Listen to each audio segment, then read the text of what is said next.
स्वागत है आपका लर्निंग ड्राइंग में। आज हम बात करेंगे लोड बेयरिंग बाल के बारे में और नॉन लोड बेयरिंग बार के बारे में। ठीक है, ड्राइंग ऑफ लोड बेयरिंग बाल and drying of non load bearing बाल। सबसे पहले मैं ये बात बता देना चाहता हूं कि जो हमारी लोड बेयरिंग बाल होती है वो क्या होती हैं और जो नॉन लोड बेयरिंग बाल होती है वो क्या होती है। लोड बेयरिंग बाल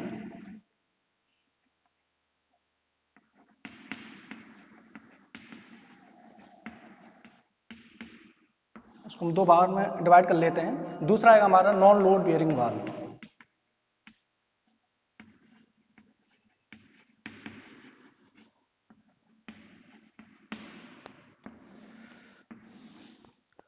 लोड बेयरिंग बाल हमारी ऐसी बाल होती हैं जिन पर हमारा किसी भी स्ट्रक्चर का लोड आता है। जैसे हमारी कोई भी दीवार है तो दीवार के ऊपर क्या बनी होगी, स्लैब बनी होगी। स्लैब से ऊपर नेक्स्ट फ्लोर होगा, फिर उससे ऊपर स्लैब होगी, फिर अगला फ्लोर होगा। ठीक है, तो उसका जो लोड आएगा वो हमारा किस पे आएगा, दीवार पे आएगा। और ऐसी दीवार जिस पे हमारा कोई लोड नहीं आता है, जैसे कि हम मान लें जो भी हमारा एरिया होता है, प्लॉट का जो भी एरिया है उसके चारों ओर हम क्या करेंगे, बाउंड्री वाल खींचेंगे। तो बाउंड्री वाल खींचने के लिए उस पर हमारी कोई भी स्ट्रक्चर नहीं बनती है, तो वो वाल हमारी कैसी हो जाएगी, नॉन लोड बेयरिंग वाल। जैसे टॉयलेट बाथरूम की बात करें, या हमें कोई भी रूम हमारा बहुत बड़ा है, उसको हमें 2-3 पार्ट में डिवाइड करना है, तो उसके लिए क्या करना पड़ेगा, हमें एक दीवार बनानी पड़ेगी। तो वो दीवार हमारी क्या होगी, नॉन लोड बेयरिंग वाल, क्योंकि पहले ही आपका रूम बन चुका है, आप बाद में उसको पार्टीशन कर रहे हैं, तो उस पर लोड तो आने का है नहीं, तो वो वाल कहलाएगी हमारी नॉन लोड बेयरिंग वाल। अब देखिए यहाँ पे जो लोड बेयरिंग वाल है, ये वाल हम यूज करते हैं एक्सटर्नल वाल के लिए। इसको हम यूज करेंगे एक्सटर्नल वाल के लिए। जो भी हमारी बाहरी दीवारें होंगी, जितनी भी हमारी बाहरी दीवारें हैं, उन सभी दीवारों के लिए हम लोड बेयरिंग वाल का इस्तेमाल करेंगे। पार्टीशन वाल में या नॉन लोड बेयरिंग वाल में जितनी भी हमारी पार्टीशन की जाएंगी, पार्टीशन वाल जिनको हम विभाजक दीवार भी कहते हैं, विभाजक दीवार, बाउंड्री वाल, जो आपका प्लॉट का एरिया है उसके चारों ओर आप क्या करते हैं, घेराबंदी करते हैं, तो वो हमारी क्या कहलाएंगी, boundary wall. Toilet and bathroom की जितनी भी वाल हैं,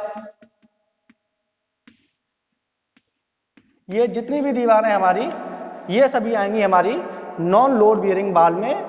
और जितने भी हमारी एक्सटर्नल वाल हैं, जितनी भी हमारी बाहरी दीवारें हैं, ये सभी आएंगी हमारी लोड बेयरिंग वाल में। ठीक है, नॉन लोड बेयरिंग वाल हमारी इंटरनल वाल्स को और हम इंक्लूड कर लेते हैं। इंटरनल वाल जितनी भी हमारी घर की आंतरिक दीवारें रहेंगी, ये दीवारें भी हमारी आ जाएंगी नॉन लोड बेयरिंग वाल में।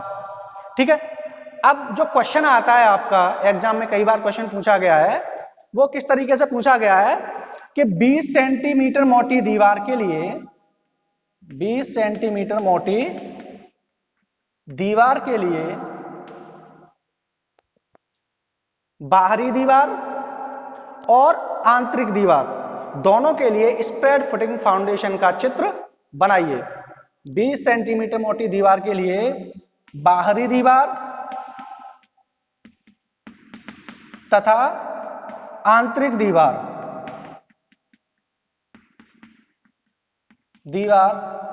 के लिए फैलाव नींव, जिसको हम बोलते हैं स्प्रेड फुटिंग फाउंडेशन, फैलाव नींव का चित्र बनाइए। ठीक है, तो ये क्वेश्चन आपका कई बार पूछा गया है। अब इसमें स्टूडेंट क्या करते हैं, दोनों में एक जैसा फिगर बना देते हैं।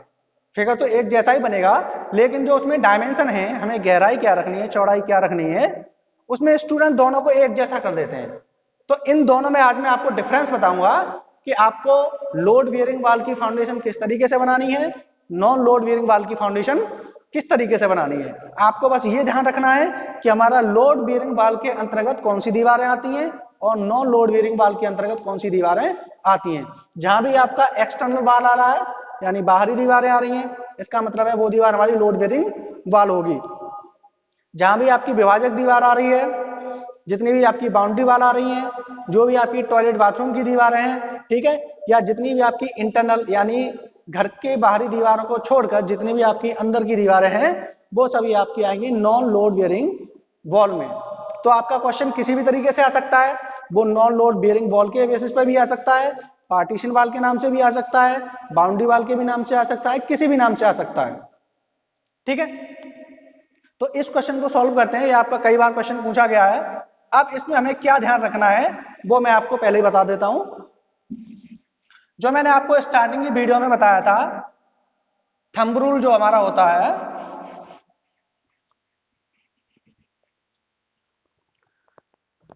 जैसे नीब की हमें चौड़ाई निकालनी है, नीब की चौड़ाई,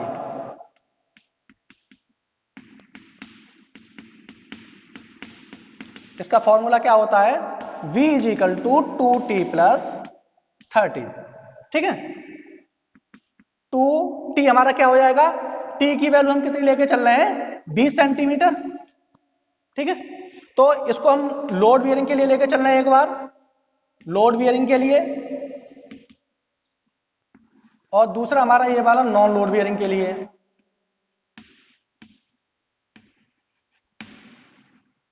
ठीक है, अब देखो B की वैल्यू 2T प्लस 30 यानी कितना हो जाएगा, 2 इंटू T की वैल्यू कितनी है हमारी 20 प्लस 30 कितना हो गया आपका 70 सेंटीमीटर। ठीक है, तो D की वैल्यू आपकी क्या हो जाएगी, आप 70 सेंटीमीटर रखोगे, कितनी रखोगे मैं अभी बताऊंगा आपको। अगर हम टी मिनिमम निकालें, जो आप कंक्रीट ब्लॉक उसमें डालोगे, नीचे फाउंडेशन में जो आप पीसीसी डालोगे उसको बोलते हैं हम कंक्रीट ब्लॉक, उसकी मोटाई आप क्या रखोगे, कंक्रीट ब्लॉक की मोटाई, कंक्रीट ब्लॉक की मोटाई ये कितनी हो जाएगी आपकी टी मिनिमम। ठीक है, न्यूनतम, कंक्रीट ब्लॉक की यहां पे लिख लेंगे न्यूनतम मोटाई, न्यूनतम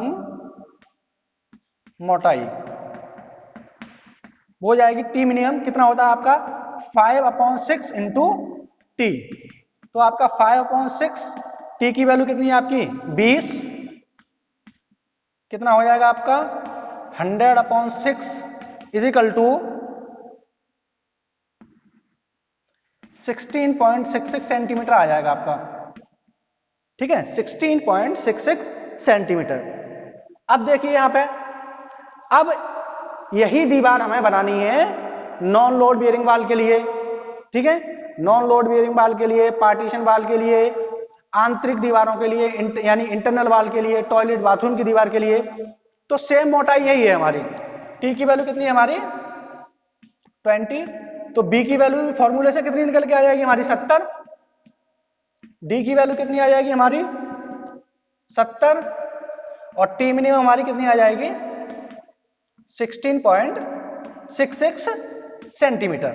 अब देखिए इसमें जो ध्यान देने वाली बात है, अगर हम लोड बियरिंग वाल की बात करें, यानी बाहरी दीवारों की बात करें, तो जो लोड आएगा बाहरी दीवारों पे आएगा। इसके लिए जो नींव की चौड़ाई है वो तो आपकी 70 हो सकती है, लेकिन बाहरी दीवारों के लिए जो गहराई है, नींव की गहराई, वो हमारी कभी भी 90 से कम नहीं रहेगी। ठीक है, तो ये हमारी कम से कम कितनी होनी चाहिए, ये हमारा 70 गलत है। बाहरी दीवारों के लिए नींव की गहराई 90 सेंटीमीटर से कम नहीं होनी चाहिए। तो हम यहां पे डी की वैल्यू कितनी ले लेंगे 90 सेंटीमीटर, 90 सेंटीमीटर से कम नहीं होनी चाहिए। लेकिन जितने भी हमारी load bearing, non load bearing वाल हैं, पार्टीशन वाल हैं, आंतरिक दीवारें हैं, उनके लिए हम नींव की गहराई 70 सेंटीमीटर ले सकते हैं। बस आपको यही एक चीज ध्यान रखनी है, लोड बियरिंग वाल में, नॉन लोड बियरिंग वाल में आपको यही एक चीज ध्यान रखनी है। अब देखिए यहां पे टी मिनिमम कितना ले लिया हमने 16.66 सेंटीमीटर, यानी जो आप कंक्रीट ब्लॉक उसमें डालोगे उसकी कम से कम मोटाई कितनी होनी चाहिए 16.66। तो आप 20 सेंटीमीटर ले लीजिए, राउंड ऑफ करके इसको 20 सेंटीमीटर आप ले लीजिए। ठीक है, अब यहाँ पे हम टी मिनिमम की बात करें, ये भी हमारा 16.66 है, ठीक है। तो यहाँ पे लोड हमारा कितना आ रहा है, बाहरी दीवारों पे आ रहा है, तो कम से कम आप इसको सेम कंडीशन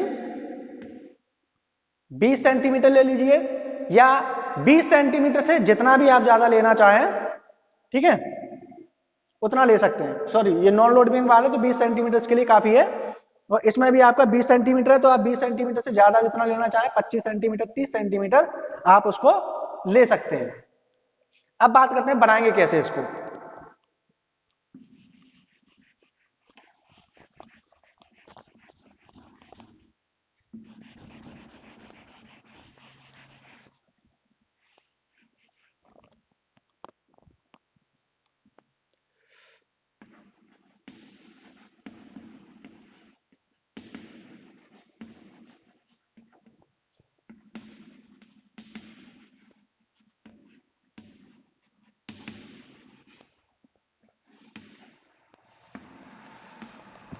देखिए, हमारे पास जो बी की वैल्यू आई थी वो आई थी हमारे पास में 70 सेंटीमीटर, डी की वैल्यू आई थी हमारी 90, और टी मिनिमम था हमारा 20 सेंटीमीटर, ठीक। यहां पे जो हमारी डी की वैल्यू है वो भी हमारी कितनी है, 70, डी की वैल्यू हमारी कितनी है, 70 सेंटीमीटर, सॉरी बी की वैल्यू हमारी है 70 सेंटीमीटर, और टी मिनिमम है हमारा 20 सेंटीमीटर, ठीक है। अब देखिए, हमें क्या करना है, सबसे पहले बी की वैल्यू लेंगे यानी 70। आप इसमें जो स्केल लेके चलेंगे, जो आपकी ड्राइंग शीट होती है, जो भी मार्केट से ड्राइंग शीट आती है, उसका आपको हाफ यानी आपको आधी ड्राइंग शीट यहाँ पे इस्तेमाल करनी है। अब जो आपकी आधी ड्राइंग शीट का जो साइज होता है, जिसमें केवल आपको ड्राइंग बनानी है, वो नॉर्मली होता है आपका 30 सेंटीमीटर इसकी चौड़ाई हो जाएगी, यानी ये वाली साइड कौन सी होगी इसकी, 30 सेंटीमीटर, ये वाली साइड, और ये वाली साइड इसकी लगभग होती है 55 सेंटीमीटर के आसपास। तो 30 सेंटीमीटर और 55 में ही केवल आपको ड्राइंग बनानी है, बाकी जो डिस्टेंस बचे उसको आप मार्जिन के लिए छोड़ देंगे, ठीक है। इतने से ज्यादा में आपकी ड्राइंग नहीं बन पाती है, क्योंकि आपका जो एरिया है वो काफी कम रह जाता है। तो अब देखिए, इसमें जो आप स्केल लेके चलोगे, जो आप इसमें स्केल मानोगे, नॉर्मली आप 1/10 का लेके चल लो, ठीक है। इसके बाद में आप जितना भी और लोगे, जैसे मान लीजिए आपने 1/20 का ले लिया, तो आपका जो फिगर बनेगा वो और छोटा बनेगा, 1/30 ले लिया तो आपका फिगर और छोटा बनेगा, ठीक है। तो 1/10 में हमारा जो फिगर बनेगा इसका, वो काफी सफिशियंट बनता है, क्लियर बनता है, ठीक है, देखने में अच्छा भी लगता है। तो आप केवल 1/10 का इसमें आप रेशियो लेके चलें। चलिए, आप इसको कैसे बनाएंगे, देखिए बी की वैल्यू कितनी है हमारी, 70 सेंटीमीटर। आपने क्या किया,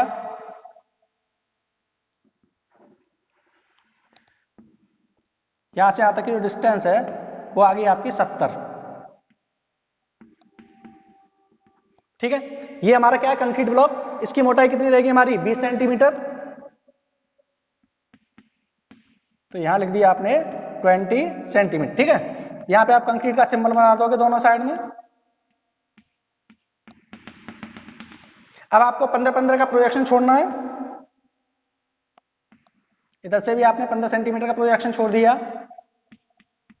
15 सेंटीमीटर, इधर से भी आपने 15 सेंटीमीटर का प्रोजेक्शन छोड़ दिया। अब देखिए, पहले आप एक रफली फिगर बना लीजिए जो आपके माइंड में बैठ जाए, फिट हो जाए, उसके बाद में आप स्केल के अकॉर्डिंग बनाओगे।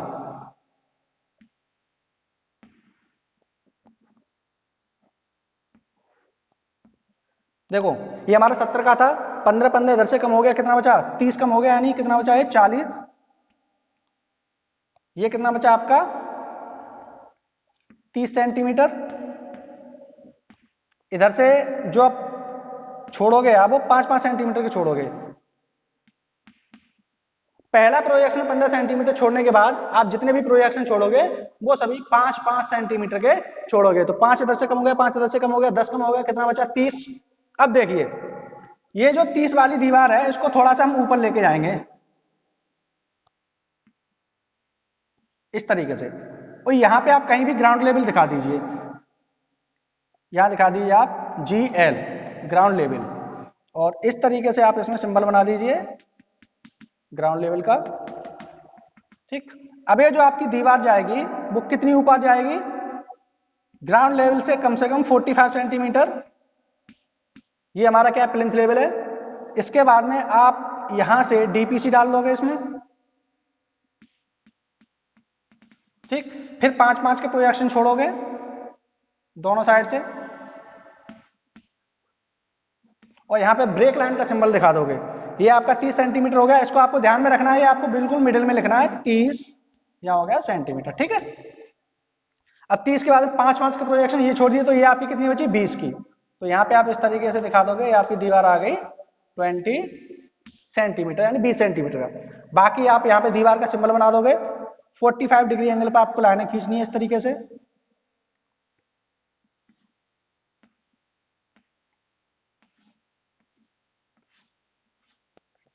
ठीक, अब यहां देखिए, ये जो हमारी यहां से यहां तक की ऊंचाई थी ग्राउंड लेवल से यहां तक, ये कहलाएगी हमारी नींव की गहराई। अब देखिए कितनी होनी चाहिए, इसको हम एक ही सीध में कर लेते हैं। ये आपका 20, अब देखिए यहां से लेकर के यहां तक बिल्कुल सीध में कर लीजिए आप। इसकी सीध में आपकी ये और ये। अब देखिए यहां पे जो पार्टीशन है आपका इस तरीके से हो गया, एक ये हो गया, एक ये हो गया। ठीक, अब इसमें आपको कितना दिखाना है? ग्राउंड लेवल से जो हमारी गहराई है वो कितनी है? 90 सेंटीमीटर की। 20 सेंटीमीटर आपका ये हो गया। अब ये बचा, ये बचा, इसको कितना कितना लोगे आप? 20, कितना बच गया आपका? 70 सेंटीमीटर। ठीक है, तो हम क्या करते हैं, दोनों को इक्वली डिवाइड कर लेते हैं। ठीक है, इक्वली डिवाइड कर लेंगे तो 35 का ये आ जाएगा, 35 का ये आ जाएगा। अब देखो हमारी जो ईंट की मोटाई होती है वो 5 सेंटीमीटर की तो होती नहीं है। ठीक है, हमारी ईंट का साइज क्या होता है? 19 इंटू 9 इंटू 9। ठीक है, अगर मोटार के साथ में लेके चलेंगे तो कितना हो जाएगा? 20 इंटू 10 इंटू 10। ठीक है, तो आपको यहाँ पे ऊंचाई डिवाइड करते वक्त बस ये ध्यान रखना है कि इसके लास्ट में जो हमारा डिजिट होगा वो हमारा 0 की फॉर्म में होना चाहिए। तो इसका हमने आधा कर दिया तो कितना आ रहा? 35। ठीक है, तो क्या करिए आप 35 मान लीजिए, एक को आप 40 कर दीजिए। ठीक है, और एक को आप कर दीजिए 30, तो हमारा 70 मैनेज हो जाएगा। तो ये हमारी कितनी हो जाएगी? 40 सेंटीमीटर, ये हो जाएगी हमारी 30 सेंटीमीटर। इस तरीके से आपको मैनेज करना है। ठीक है, अब देखिए यहां पर जो आपने DPC डाली है, DPC के बिल्कुल पैरेलल ये आपका क्या हो जाएगा? कंक्रीट का फर्श 2.5 सेंटीमीटर का आपका CC फ्लोर हो जाएगा। ठीक है, इसके बाद में आप 7.5 सेंटीमीटर की मोटाई में आप लाइम कंक्रीट दिखाओगे इस तरीके से। 7.5 सेंटीमीटर की आपकी क्या हो गई? LC लाइम कंक्रीट, और यहां पे जो नीचे पड़ा हुआ होगा वो क्या होगा आपका? अर्थ फिलिंग। अर्थ फिलिंग ये हो जाएगी आपकी PCC। PCC को हम ज्यादातर 1:4:8 के रेशियो में करते हैं, 1:4:8 के में। ये आपका 2.5 सेंटीमीटर का क्या हो जाएगा? DPC 2.5 centimetre thick. इसको हम सभी को कैपिटल में लिखेंगे DPC। ठीक है, अब देखिए यहां पे एक चीज और मैं बता देना चाहता हूं कि हमारा क्या होता है, बारिश का जो पानी आता है, जो हमारी जितने भी हमारा प्लॉट का एरिया है उसके दीवार के चारों ओर गिरता है। ठीक है, तो पानी यहाँ पे ग्राउंड लेवल में जाएगा, ग्राउंड लेवल से नीचे नीचे फाउंडेशन तक पहुंच जाएगा। ठीक है, तो लोड जब भी पड़ेगा इस पे, फाउंडेशन पे या दीवार पे, तो क्या होगा? ये हमारी नीचे फाउंडेशन जमीन के नीचे बैठ जाएगी। पानी की वजह से नीचे वाली मिट्टी हमारी सॉफ्ट हो जाएगी। सॉफ्ट होने की वजह से क्या करेगा? ये लोड को बियर नहीं कर पाएगी, और ये दीवार हमारी, इसमें क्रैक वगैरह आ जाते हैं या दीवार नीचे की तरफ बैठ जाती है। तो आपने जितना भी इंटीरियर डेकोरेशन कराया है अपने कमरे के अंदर, वो आपका इंटीरियर डेकोरेशन पूरा खराब हो जाता है। ठीक है, तो इससे बचने के लिए हम क्या करेंगे, आप अपनी बिल्डिंग के चारों ओर 7.5 से लेकर के 10 सेंटीमीटर की मोटाई में और कम से कम 80 सेंटीमीटर की चौड़ाई में, कम से कम कितनी चौड़ाई, यहां से देखिए 7.5 से 10 सेंटीमीटर की मोटाई में, ये जो आपकी मोटाई रहेगी कितनी रहेगी, 7.5 सेंटीमीटर से 10 सेंटीमीटर की मोटाई रहेगी, ठीक। और ये चौड़ाई कितनी रहेगी आपकी, कम से कम 80 सेंटीमीटर। इतनी चौड़ाई में क्या करना है आपको, कंक्रीट वर्क कर देना है। कंक्रीट वर्क कर दीजिए, आप ब्रिक वर्क कर दीजिए, ताकि जो आपका यहां से बारिश का पानी गिरेगा वो आपका फाउंडेशन तक ना पहुंचे। इसको बोलते हैं हम प्लिंथ प्रोटेक्शन, इसको बोला जाता है प्लिंथ प्रोटेक्शन। यहां लिख देता हूं प्लिंथ प्रोटेक्शन।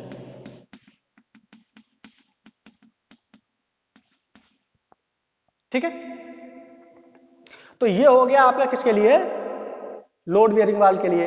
अब बात करें हम अगर नॉन लोड बियरिंग वाल की, इसमें क्या होगा, यहां जो हमने गहराई ली है वो कितनी हो जाएगी हमारी 70। ठीक है, अब देखिए यहां पे मैं इसी में समझा देता हूं आप लोगों को किस तरीके से हम इसको लेंगे।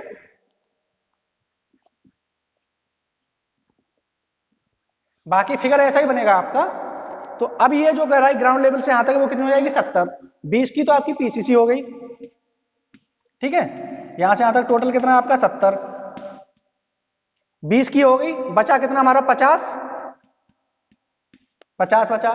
अब क्या करते हैं हम दोनों को इक्वली डिवाइड कर देते हैं, तरीका जो होता है इक्वली डिवाइड करने का होता है। लेकिन अगर हमने इक्वली डिवाइड कर दिया तो कितना कितना का आएगा, 25 का 25 सेंटीमीटर। लेकिन जो हमारी ईंट होती है उसका साइज मैंने अभी बताया आपको क्या होता है मोटार के साथ में। तो हम क्या करेंगे, इसके पीछे 0 लगा लेंगे, या एक को आप कर लीजिए 30, एक को कर लीजिए आप 20। ठीक है, तो इसको कर लीजिए आप 30, इसको कर लीजिए आप 20। तो 20, 30, 50 और 20, 70, तो ये आपका होगा टोटल 70। तो ये वाला फिगर हो गया आपका नॉन लोड बियरिंग वाल के लिए। ठीक है, तो इस तरीके से आपको दोनों दीवारों को इसी तरीके से बनाना है। और ये क्वेश्चन आपका कई बार पूछा गया है, ये क्वेश्चन कम से कम 7.5 नंबर का आता है। अगर एक आएगा, मान लीजिए लोड बियरिंग वाल के बारे में पूछता है या बाहरी दीवारों के बारे में पूछता है, तो केवल एक ही क्वेश्चन पूछेगा आपसे, वो 7.5 नंबर का होगा। अगर दोनों ही में आपको डिफरेंस पूछेगा तो आपका कम से कम 15 नंबर का आएगा। और ये जो फाउंडेशन है आपकी अगले जितने भी चैप्टर हैं उन सभी में काम आएगी, इसलिए आप इसको बहुत ही कंसंट्रेट करके पढ़ें, बहुत ही अच्छी तरीके से समझ लें। Thank you.